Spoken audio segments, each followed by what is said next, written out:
오늘은 우리가 하나님 제게 왜 이러세요? 라는 제목으로 함께 말씀을 살펴보려고 합니다. 혹시 이런 말씀 많이 하셨나요? 이렇게 삶을 살면서 하나님 제게 왜 이러세요 대체? 하나님 대체 왜 이러십니까? 라는 말씀을 많이 하셨나요 혹시? 오늘 우리가 함께 읽은 이 룻기서의 말씀이 룻기서의 특히 이 초반 부분이 참으로 그 하나님 제게 왜 이러세요? 라고 할 수밖에 없는 상황 가운데 있는 한 주인공이 등장합니다. 그 전에 룻기에 대해서 함께 살펴보겠습니다. 오늘 우리가 함께 읽은 룻기는 굉장히 짧고 또 의미 있는 성경입니다. 어떤 외국의 한 학자는 이 룻기를 가지고 사사기와 사무엘 상하라는 딱딱한 조개 껍질 속에 들어있는 진주다. 그러니까 딱딱한 조개 껍질 속에 있는 진주다라고 표현합니다. 우리가 매주에 살피고 있는 그 하나님의 큰 이야기, 하나님의 그 구원 이야기 가운데에서 중심의 역할을 잘 감당하고 있기 때문에 이 룻기는 참으로 아름답고도 참으로 중요한 성경입니다. 그렇다면 룻기의 주인공이 누굴까요? 룻기의 주인공은 룻일까요? 네, 룻이라고 볼 수도 있습니다. 그런데 사실은 룻기의 주인공이 나오미와 보아스입니다. 굳이 그 나오미와 보아스 둘 중에 하나를 선택하자면은 나오미라고 볼 수 있겠습니다. 왜냐하면 이 나오미의 상태로 룻기가 시작하고요. 나오미의 상태로 룻기가 맞춰지기 때문입니다. 이 룻기는 늙은 시어머니인 그 나오미의 인생이 텅 비게 된 이야기로부터 시작해서 그 삶이 가득 차게 된 이야기로 마치게 됩니다. 오늘의 본문은 이 룻기의 시작 부분입니다. 오늘 우리는 이 나오미에게 대체 어떤 일이 일어났는지, 대체 어떤 일이 일어났길래 이 나오미가 하나님 제게 왜 이러세요? 라고 하는지, 또한 그 가운데서 일하시는 하나님이 어떻게 일하시는지도 함께 살펴봅시다. 1장 1절 앞부분을 함께 봅시다. 시간적인 배경이 등장합니다. 사사들이 치리하던 때에 라고 말합니다. 사사시대, 이 룻기 앞에 있는 그 사사기를 보면은 그 사사시대가 대체 어떠했는지를 잘 볼 수 있습니다. 사사기 17장과 21장을 보면은 그 사사시대의 특징을 굉장히 잘 말해줍니다. 이렇게 말합니다. 그때에 이스라엘의 왕이 없으므로 사람이 각각 자기 소견에 옳은 대로 행하였더라 하는 시대입니다.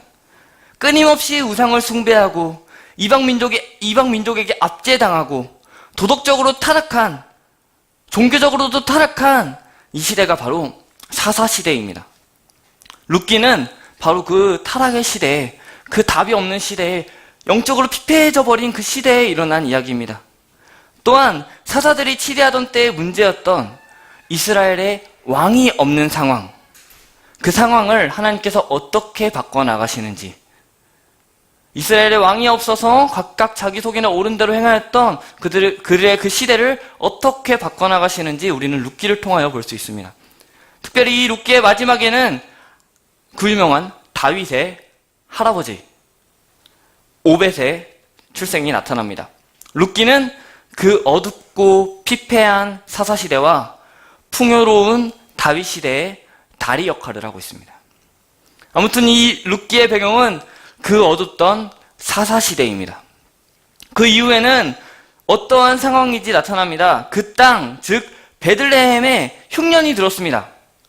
베들레헴은 집을 의미하는 베이트, 그리고 빵을 의미하는 빵이나 떡을 의미하는 레헴의 합성어입니다. 그러니까 빵집, 떡집입니다. 그런데 그곳에 흉년이 들었습니다. 이런 말이죠. 빵집에 빵이 없습니다. 빵집인 베들레헴에 빵이 없는 것입니다. 치킨집에 치킨은 안 팝니다. 도넛집에 도넛이 없습니다. 이름을 도넛이라고 달아놓고 도넛이 없어져 갑니다. 그러한 상황입니다. 바로 텅 비어버린 그러한 상태입니다. 에스겔서 14장 21절을 보면요, 에스겔 선지자는 그 기근, 흉년으로 인해서 가물어진 그 상태를 가지고 내 4대의 재앙이라고 언급하기까지 합니다. 그리고 예레미야는 그 기근을 그 4대 재앙 중에서도 가장 큰 재앙이라고 말합니다.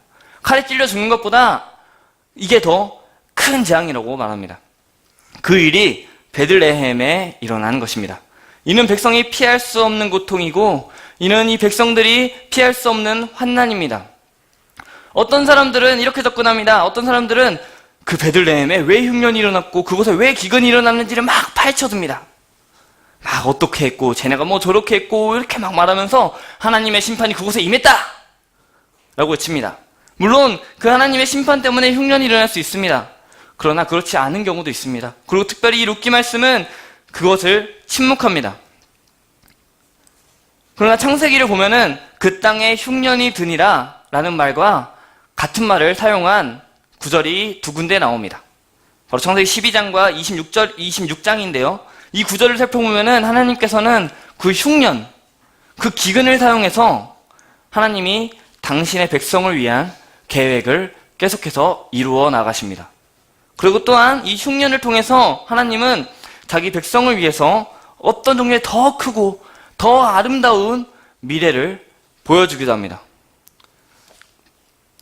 어쨌든 무슨 이유에서든지 그 흉년이 우리에게 다가오면 하나님의 백성도 그 흉년을 피할 수는 없습니다.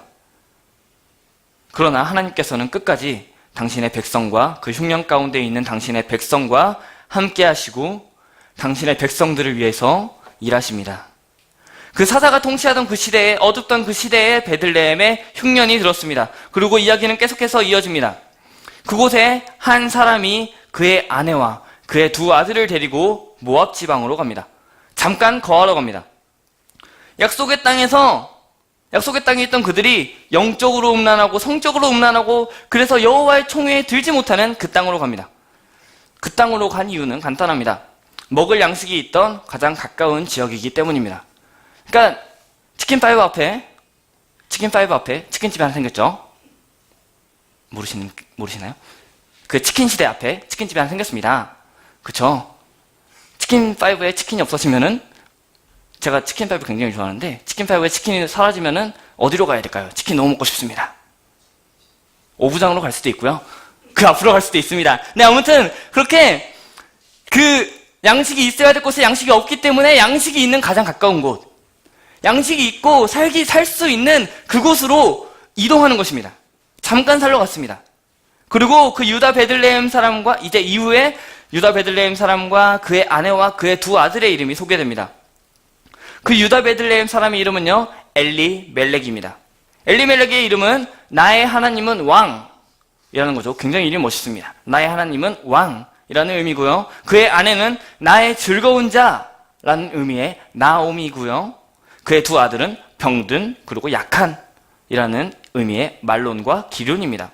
어쨌든 이름의 그 의미보다 중요한 것은 그들이 유다 베들레헴 에브랏 사람들이라는 사실입니다. 이게 왜 중요할까요? 이 룻기가 기록된 그 당시, 룻기가 작성되어서 전해졌던 그 당시에 그 국가의 가장 중요한 인물이 다윗입니다. 그 다윗이 그 유다 베들레헴 에브랏의 사람 이새의 아들이기 때문입니다. 룻기 기자는 그 엘리멜렉 가족을 언급하면서 그들 이후에 있을 다윗 가문, 지금 너희의 왕인, 너희가 가장 중요하게 생각하는 그 다윗 가문과 연결될 것을 미리 보여주고 있습니다. 그러고 나서 그들은 모압 지방에서 살게 됩니다. 잠시 그 거리와러 갔던, 여기에 먹을 게 없어서 일로 잠깐 갔는데 여기가 너무 좋으니까 여기에 치킨이 굉장히 맛있는 거예요. 치킨파이브에 있다가 치킨파이브에 치킨이 없어서 절로 잠깐 갔는데 맛있어가지고 거기에 계속 가는 겁니다. 그래서 그들은 모압 지방에 살게 됩니다. 엘리멜렉을 중심으로 말입니다. 그리고 이제 3절부터 주인공이 바뀌어버립니다. 엘리멜렉의 그 가정으로 소개되었으나 이제는 한 사람 나오미를 중심으로 이야기가 전개됩니다. 나오미의 가정은 모압 지방으로 갔습니다. 그리고 그곳에서 무엇을 했는지는 알 수 없습니다. 그리고 바로 엘리멜렉이 죽음을 말합니다. 엘리멜렉은 그곳에 있다가 죽었습니다. 그러나 그를 수식하는 단어가 중요합니다. 엘리멜렉이 죽었다가 아니라 나오미의 남편 엘리멜렉이 죽었다는 사실이 중요합니다. 남편과 그의 두 아들과 함께 갔던 그 나오미가 남편을 잃은 것입니다. 이제 나오미는 남편이 없는 자가 되고요. 나오미의 아들들은 아버지가 없는 자녀들이 된 것입니다. 그러고 나서 이후의 스토리는 그 나오미를 중심으로 이어집니다. 엘리멜렉이 왜 죽었는지는 성경이 침묵합니다. 우린 굳이 그 왜 죽었는지를 파헤칠 필요가 없습니다. 그저 우리는 그 남편을 잃은 나오미, 과연 이때 나오미의 그 마음이 어떠했을까? 그 남편을 잃은 나오미의 마음이 어떠했을까? 함께 마음 아파해 주어야 합니다. 엘리멜렉이 약속의 땅을 떠났기 때문에 죽었을 수도 있습니다. 그러나 성급히 그렇게 판단하지 맙시다. 그저 그 고통을 함께 동감하고 그 고통을 한번 생각해 봅시다. 니콜라스 월터스토프라는 그 기독교 철학자는 나는 사랑하는 사람을 잃었습니다 라는 책에서 그 고통 가운데 있는 사람들에게 이렇게 말하는 것이 좋을 거라고 말합니다. 무슨 말을 해야 할지 모르겠네. 단지 우리가 자네의 슬픔에 함께 동참하고 있다는 사실만 알아주게나 라고 말합니다. 우리는 고통받는 자, 지금 이 나오미의 같은 자들에게 우리는 무슨 말을 해야 할지 모르겠지만 단지 우리가 그와 함께 슬픔에 동참하고 있다는 사실만 전해줘도 좋습니다. 그저 말없는 포옹도 좋습니다. 아무튼 여기서 우리는 남편을 잃은 그 나오미를 보게 됩니다. 그래도 아직 나오미는 희망이 있습니다. 두 아들이 있기 때문이죠. 나오미는 어쩌면 그 두 아들이 있기 때문에, 자신의 두 아들들이 있기 때문에 남편을 잃은 슬픔을 이겨냈을 수도 있습니다. 그 두 아들은 그 땅에서, 모압 지방에서 두 사람을 맞이합니다. 각각 아내를 맞이합니다. 룻과 오르바입니다. 그리고 나오미의 두 아들들이 결혼한 후에 10년이 지났습니다. 어떤 일이 일어났나요? 그 마지막 희망이던 두 아들까지도 죽어버립니다. 10년이라는 기간이면 강산도 변한다고 합니다. 그런데 그 결혼 후에 10년이 지났는데 아직도 모압에 있습니다. 10년이 지날 동안 아직 모압에 있다는 것은 베들레헴으로 돌아갈 가능성 점점 없어진다고 볼 수 있습니다. 그러한 상황에서 점점 이제 돌아갈 가능성이 적어지는 상황 가운데서 두 아이들이 죽어버립니다. 그 아래에 있는 손주도 없이 말입니다. 성경 기자는 이번에도 그 이유를 밝히지 않습니다. 그저 한 문장으로 나오미의 상태를 밝힙니다. 이렇게 말입니다. 그 여인은 두 아들과 남편의 뒤에 남았더라 라고 말입니다. 즉, 그 여인은 남편에 이어서 두 아들마저도 잃고 홀로 남았다고 말합니다. 지금까지 이 기자는 나오미를 계속 나오미라고 그랬습니다. 나오미의 남편, 나오미가 이렇게 막 말하더니 이제는 그 여인이라고 말해버립니다. 이 시대에 이 룻기가 쓰여졌던 이 룻기 당시의 시대에 여인의 존재 근거, 여인이 존재할 수 있는 그 근거는 남편이었고 아들이었습니다. 근데 남편도 잃어버리고 아들도 잃어버렸습니다. 그녀는 이제 홀로 남았습니다. 이제 단지 그녀는 나오미가 아니라 그 여인일 뿐입니다. 또한 우리가 보고 있는 이 성경에서는 5절에 아들이라고 말합니다. 근데 원어상으로 보면은 아기입니다. 왜 아기로 표현했을까요?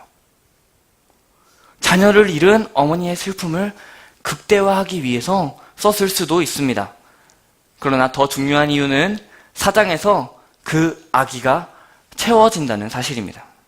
4장 16절을 보면은 나오미가 아기를 받아 품에 품고 그의 양육자가 됩니다. 이 1장에서 룻기를 시작할 때 아기를 잃은 그 여인, 그 두 아기들을 잃었던 그 여인이 마지막에 룻이 낳은 그 오벳을 안음으로 채워집니다. 그것을 더욱 극적으로 드러내기 위해서 아기라는 표현을 사용했습니다. 자신의 존재의 근거였던 그 남편, 그리고 자신의 존재의 근거였던 두 아들을 잃은 그 여인은 이제 희망이 없습니다. 이대로 끝나가는 듯 보입니다. 그러나 하나님의 일하심은 끝나지 않습니다. 하나님의 일하심은 멈추지 않았습니다. 6절입니다. 그 여인은 두 며느리와 함께 일어났습니다. 그리고 모압 지방에서 돌아오려고 했습니다. 왜 그렇습니까? 모압 지방에서 들었기 때문입니다. 무슨 소식을 들었습니까? 여호와께서 자기 백성을 돌보시사 그들에게 양식 주셨다 함을 들었습니다. 자기 백성을 방문하신 그 하나님께서 그곳의 상황을 보시고 그들의 피로를 채워주시기로 하셨다는 말입니다. 떡의 집, 빵집이었던 그 이름의 베들레헴에 빵이 없자 그곳을 떠나 모압 지방으로 가 잠시 거하려고 하였지만 남편을 잃고 10년 후에 두 아들을 동시에 잃고 텅 빈 상태로 나오미는 있었습니다. 이제 그 상태에서 그녀는 베들레헴에 빵이 생겼다. 베들레헴 빵이 들어왔다는 소식을 들었습니다. 베들레헴 할 때 그 레헴, 6절의 그 양식, 6절에서 말하는 그 양식이 바로 그 레헴입니다. 빵입니다. 레헴이 없던 베들레헴에 레헴이 생겼습니다. 빵이 없던 빵집에 빵이 들어왔습니다. 계속해서 이어졌던 그 10년간 이어졌던 그 비극 가운데서 불구하고 하나님은 이미 자기의 일을 하고 계셨습니다. 하나님은 자기 백성을 돌보셨고 그들에게 양식을 주셨습니다. 여호와 하나님은, 우리가 믿는 그 하나님은 자기 백성을 텅 비게도 하십니다. 그러나 거기서 그치지 않으시고 자기 백성을 돌보시고 자기 백성을 채우시는 분이십니다. 레헴이 없는 베들레헴에 레헴을 주십니다.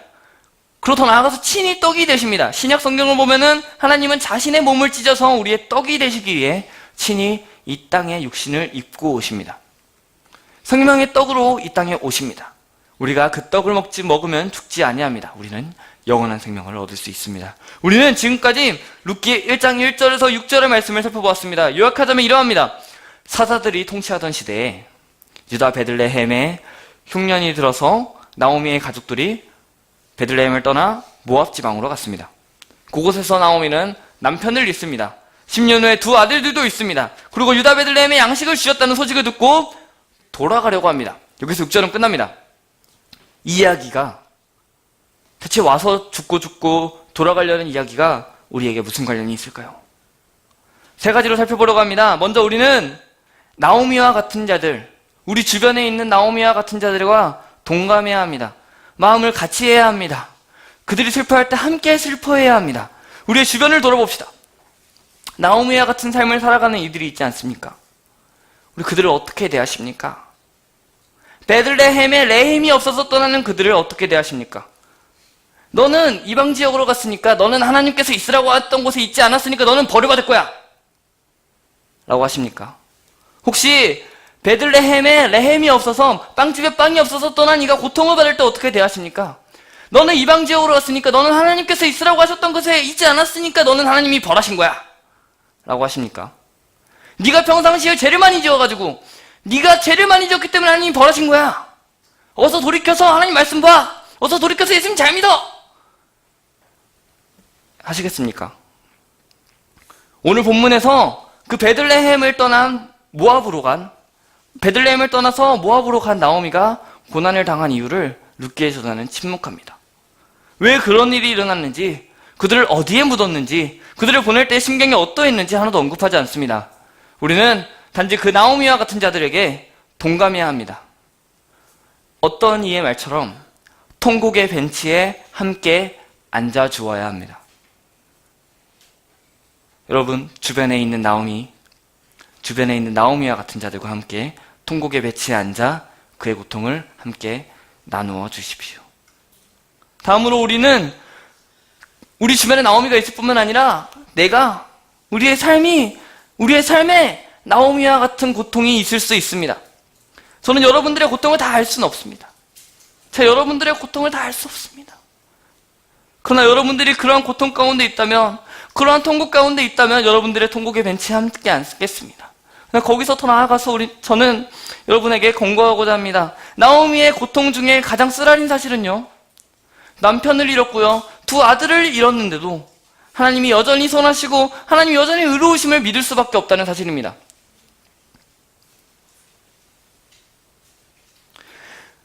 그것은 굉장히 고통스럽습니다. 하나님이 선하신 거 알겠습니다. 하나님이 의로우심을 알겠습니다. 근데 그 하나님이 나한테 왜 그러시냐는 겁니다. 선하신 하나님이 나와 함께 하시는데 대체 나한테 왜 그러시냐는 겁니다. 나한테 도저히 이해할 수 없게 일하십니다. 그렇기 때문에 참으로 고통스럽습니다. 그러나 하나님은 그 고통 속에서 우리에게 외치고 계십니다. 만사가 잘 돌아가는 것 같지? 사실 그게 아니야! 라고 외치고 계시는 겁니다. 우리는 고통 속에서 다시 하나님을 바라봐야 합니다. 어둠 속에서, 그 고통 속에서 한 줄기 빛이 오직 하나님께만 있습니다. 6절의 말씀처럼 나오미는 자기 백성을 돌보시사 그들에게 양식을 주시는 그 하나님을 듣습니다. 더 이상 붙들 것이 없기에, 남편을 잃고 두 아들을 잃었기 때문에 더 이상 붙들 것이 없기에 나오미는 돌아옵니다. 천부여 의지 없어서 손들고 옵니다 라는 찬양의 고백처럼 결국 그는 하나님께로 돌아옵니다. 하나님은 그를 기꺼이 받아주실 것입니다. 고통은 우리에게 여전히 아픕니다. 예수님을 주로 고백하지만 고통은 여전히 아픕니다. 그러나 고난을 통해 온전하게 하시는 하나님이십니다. 우리는 그 하나님을 믿을 수밖에 없습니다. 삶은 계속해서 이어집니다. 고통 가운데 있는 여러분, 고통 가운데 하나님을 생각하고 어둠 가운데서 한 줄기 빛을 따라갑시다. 그 하나님은 자기 백성을 여전히 돌보고 계시고요. 여전히 양식을 주시는 그 하나님이십니다. 마지막입니다. 베들레헴에 레헴이 돌아왔을 때 나오미는 그리로 돌아갔습니다. 많은 이들이 교회를 떠납니다. 특히 청년들이 중고등학생 때부터 중고등학생에서 청년을 넘어왔을 때 교회를 많이 떠납니다. 교회에서 영적인 배고픔을 채울 수 없기 때문에 떠납니다. 그래서 어디든 갑니다. 그들을 만나보면은 어떻게든 자기는 예배를 드리고 있다고 합니다. 자기는 교회 안에 있는 것이 너무 답답해서, 이곳에 있는 이 시스템이 너무나 그래서 이곳에서 영적인 배고픔을 채울 수 없기 때문에 자기들끼리 교회로 모입니다. 어디든 갑니다. 교회에서는 영적인 배를 채우기는커녕 영적으로 불편하다고 합니다. 청년이라고 일만 주구장창시키니까 도망간다고 합니다. 그러나 교회가 영적인 배고픔을 해결할 수 있다면, 영적인 배고픔을 해결할 수 없어서 떠났던 그들의 그 배고픔을 채워줄 수 있다면 어떻게 되겠습니까? 이제껏 배고파서 떠났던, 여기서는 채울 수 없기 때문에 떠났던 그들이 다시 돌아올 것입니다. 너비가 중요한 것이 아니라, 의자의 편안함이 중요한 것이 아니라, 인테리어가 얼마나 예쁘냐가 아니라, 오를 엘리베이터가 있는 것이 아니라, 빵집에 맛있는 빵이 생기면 그 집이 미어 터지는 것처럼 서로 교회 문을 열고 쏟아져 들어올 것입니다. 그래서 우리가 구하기는 교회 가운데 그 빵이 있기를 구하십시다. 이 예배 가운데 하나님의 임재가 있기를 구하십시다. 그렇게 우리는 매 예배 전에 그 선포될 말씀을 위해서 기도해야 합니다. 듣는 우리의 귀를 열어주시고, 듣는 우리의 마음을 열어주시고, 또 말씀을 전하는 자의 입술을 통하여서 하나님의 말씀이 바르게 전해지기를 위해서 우리는 기도해야 함이 마땅합니다. 그러할 때 예배 가운데 성령 하나님께서 우리의 갈급한 마음에 우리의 영적인 배고픔을 채워주실 줄 믿습니다. 말씀을 마칩니다. 우리는 룻기 1장 1절에서 6절을 살펴보았습니다. 말씀의 제목처럼 하나님 제게 왜 이러세요? 하는 상황이 나오미에게 펼쳐졌습니다. 우리 주변에도 이런 지체들이 있을 것입니다. 하나님 제게 왜 이러세요? 라고 하는 겁니다. 고통 가운데 있는데 왜 나한테 왜 이런 일이 일어날까? 하면서 하나님이 없이 그렇게 말하는 것이 아니라 앞에 하나님이 붙습니다. 그들은 하나님 압니다. 하나님은 선하십니다. 하나님은 의롭습니다. 근데 하나님 나한테 왜 그러세요? 하는 상황 가운데 있는 나오미들이 있습니다. 그 나오미들과 함께 아파하고 그들과 통곡의 벤치에 함께 앉읍시다. 어쩌면 여러분 가운데 나오미들이 있을 수 있습니다. 하나님 제게 도대체 왜 이러세요? 하는 상황 가운데 있을 수 있습니다. 여러분 그 가운데 하나님께서 한 줄기 빛 되시는 그 하나님을 바라봅시다. 그리고 우리 교회 가운데 하나님의 임재가 있는 예배, 말씀이 바르게 선포되는 예배가 있어서 세상에서 영적 배고픔을 앓고 있는 이들에게 생명의 떡이신 예수 그리스도를 전달하며 살아가시기를 바랍니다. 그렇게 될 때 하나님이 참으로 기뻐하시고 그로 인하여서 우리도 행복한 인생을 살게 될 줄 믿습니다. 우리 함께 기도하겠습니다.